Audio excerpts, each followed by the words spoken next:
Let's talk about homeschool planning, shall we? Welcome to Mom Life on Purpose. My name is Kathryn. On this channel, I share practical resources and encouragement for the homeschool mom who is just trying to make it work in homeschool mom life and work. And if that's your jam, then stick around. So it's August, and for some of us, that means homeschool planning. Others have probably already started plans, already have a detailed plan for the year, and you know what? If that's you, probably not watching this video, but that's okay. If you're new to homeschooling or you're thinking about homeschooling, it's really easy to get overwhelmed by all of the planning and curriculum and all of the options. But I want to share with you my planning process for this homeschool year.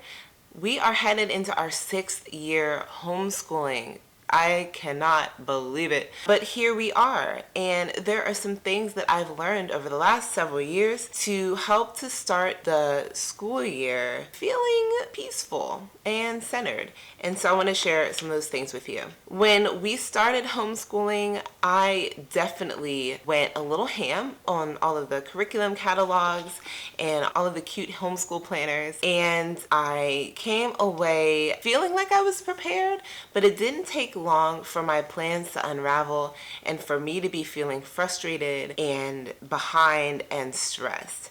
And so if I can save somebody that trouble, yo.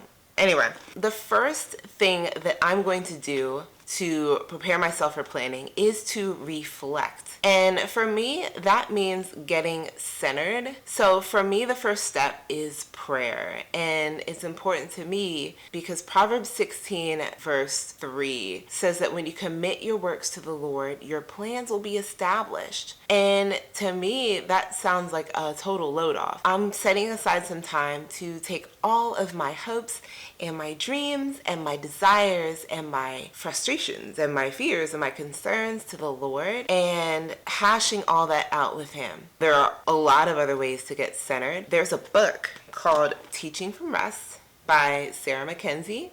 The subtitle is A Homeschooler's Guide to Unshakable Peace. And y'all, this book is phenomenal. Whether you are just starting your homeschool journey or you aren't new to the game, this book is full of encouragement and truth. There's even some practical advice on how to create a homeschool routine that works for you. So I definitely recommend you check this book out. It is wonderful. I'm probably going to flip through it again before I start the year just to remind myself of why we are doing this. I also spend some time reflecting on the previous homeschool year. And I think about what worked, what didn't work, and I usually come away with something that I want to focus on for the next homeschool year. Every year has a different focus, it has a different set of circumstances, it has a different intention.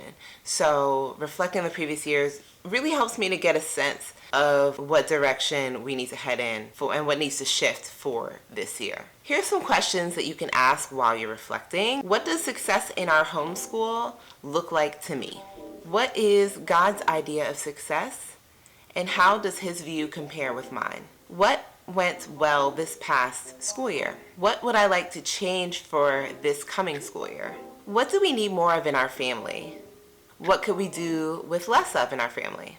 So the next part of the planning process is my absolute favorite part, and it's the part where I dream. I love dreaming. I love brainstorming. This is where I get to focus on our vision for our homeschool. I get to focus on our family values and our individuality. Everyone has a different family culture, and when you lean into your individual family culture, homeschool can feel very aligned and not as stressful. When you're dreaming, take note of what your children are interested in. All year long, I have been listening to my kids tell me that they want to learn about this, or they want to learn about that, or they want to try this thing or that thing.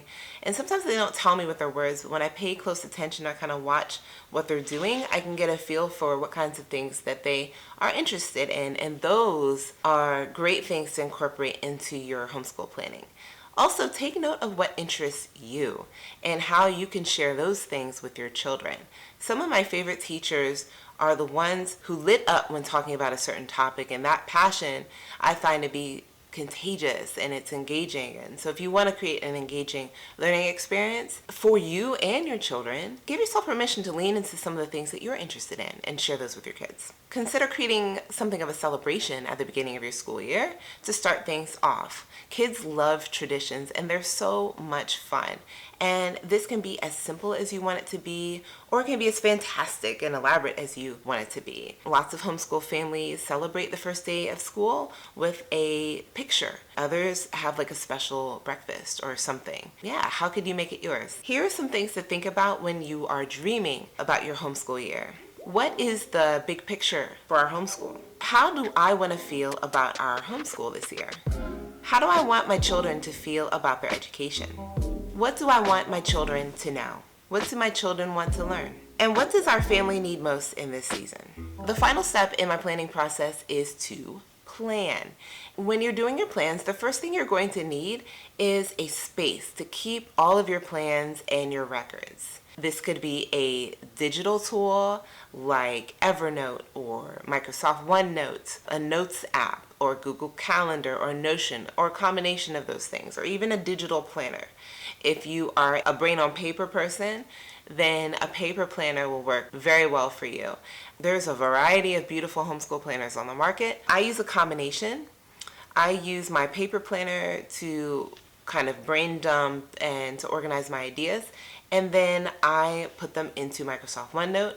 That is where I keep my detailed homeschool records. Yeah, just find a system that works for you and you are good to go. When I'm planning what curriculum we're going to use, I start with a list of skills. They're organized by grade level. One of my favorite resources for this is a book called Home Learning Year by Year: How to Design a Homeschool Curriculum from Preschool through High School by Rebecca Rupp.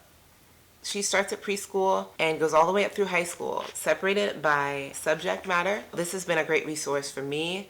You might consider checking it out. Now, you don't necessarily need to do anything like this, and especially if you use all-in-one or a box curriculum, this is already done for you.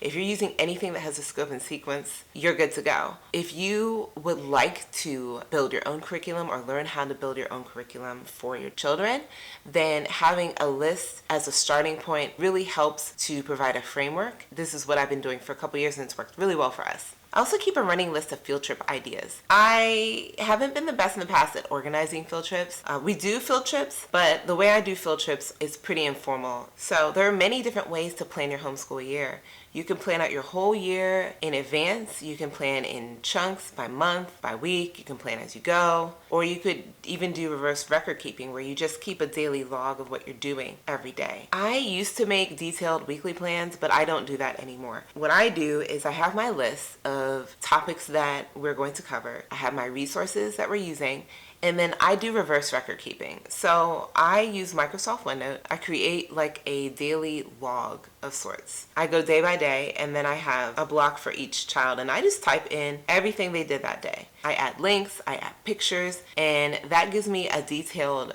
record for when we are presenting our portfolio review. So now I want to know, what are your plans for this school year? Are you homeschooling? Let me know. Are you done planning, or are you yet to plan? Let's talk about it. Thanks so much for watching this video. Feel free to share with another homeschooling friend, subscribe, join our community, and remember, it's okay to be a work in progress. Happy planning. Bye.